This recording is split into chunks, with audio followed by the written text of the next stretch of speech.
যুবক তুমি কেন কবুল পড়ে বিয়ে পড়ো, আমার তো বুঝে আসে না। বাবা আপনি কেন আপনার ছেলেকে কবুল পড়িয়ে বিয়ে দিচ্ছেন, আমার বুঝে আসে না। ভাই আপনি কেন আপনার মেয়েকে কবুল পড়িয়ে বিয়ে দিচ্ছেন, আমার বুঝে আসে না।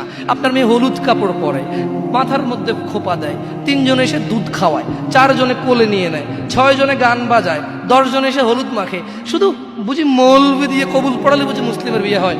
শুনুন, আপনার নবী মুহাম্মদুর রাসূলুল্লাহ সাল্লাল্লাহু আলাইহি ওয়াসাল্লাম কবুলের পদ্ধতি দিয়ে গেছেন, তাই কবুল পড়ায় মুসলমানের বিয়ে মনে করেন না। কিন্তু বাকি যেগুলো করেন এগুলো কার পদ্ধতি? কার? মিথ্যা কথা বলবেন না। হুজুর ডেকে খুতবা পড়ে কবুল পড়ে বিয়ে কার পদ্ধতি? আল্লাহর নবীর। এই গান কার পদ্ধতি? কেন করতেছেন? ওটা তো আপনার বিয়ের অংশ, বিয়ে না হলে তো বাজাতেন না। বিয়েকে কেন্দ্র করে যেমন কবুল বলছেন, বিয়েকে কেন্দ্র করেই তো গানটা বাজাচ্ছেন। কয়জন নবীর উম্মত আপনি? আপনার নবীর নাম কি? আই এম আস্কিং ইউ, আপনার নবীর নাম কি? আমার নবীর নাম মুহাম্মদ রাসূলুল্লাহ সাল্লাল্লাহু আলাইহি ওয়াসাল্লাম। Who is the messenger of Allah for you? আপনার জন্য আল্লাহর নবী কে? কোন নবীর সুন্নত পালন করলেন গান বাজিয়ে?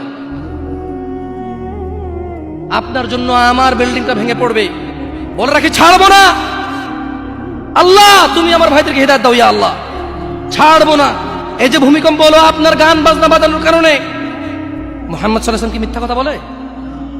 কারা কারা হাত তোলেন তো যে মুহাম্মদ সাল্লাল্লাহু আলাইহি ওয়াসাল্লাম জানে না, মুহাম্মদ সাল্লাল্লাহু আলাইহি ওয়াসাল্লাম জানে না, এরকম কারা কারা স্বীকার করে? আল্লাহ নবী বলেছে যখন বাদ্যযন্ত্র বেড়ে যাবে, গায়িকারা সম্মুখে এসে নাচবে, তুমি অপেক্ষা করো, পাহাড়গুলো কেঁপে উঠবে, পৃথিবীটা নড়ে উঠবে।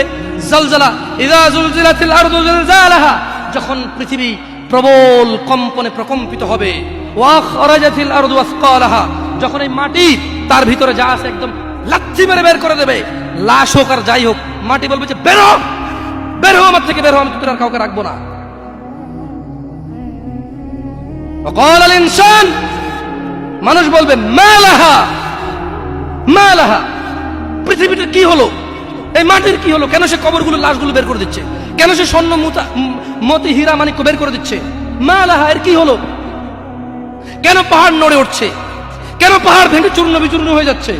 মানুষ বলবে মালাহা, পৃথিবীর কি হলো? বিআন্না রাব্বাকা আওহালাহা, পৃথিবী এটা করবে। বিআন্না রাব্বাক, কারণ তোমার প্রতিপালক আওহালাহা, পৃথিবীকে আদেশ করেছে। আপনি গান শোনেন, আমি শুনি না। আপনি গান বাজান, আমি বাজাই না। যখন চিটাগং নড়ে উঠলো ভূমিকম্পে, আপনার বাড়ির সাথে আমার বাড়িটাও উঠছে। বন্ধ করেন এই জুলুম আমাদের উপর। আল্লাহর দিকে তাকিয়ে বন্ধ করেন, আল্লাহর দিকে তাকিয়ে বন্ধ করেন। আপনার বাড়িটা যদি ভেঙে ফেলার ইচ্ছা হয়, বুলডোজারে ভেঙে ফেলেন, কেউ ধরবে? কেউ জিজ্ঞেস করবে আপনাকে? আপনি গান বাজনা শুনে এভাবে পৃথিবীতে বিপর্যয় নিয়ে আসতেছেন।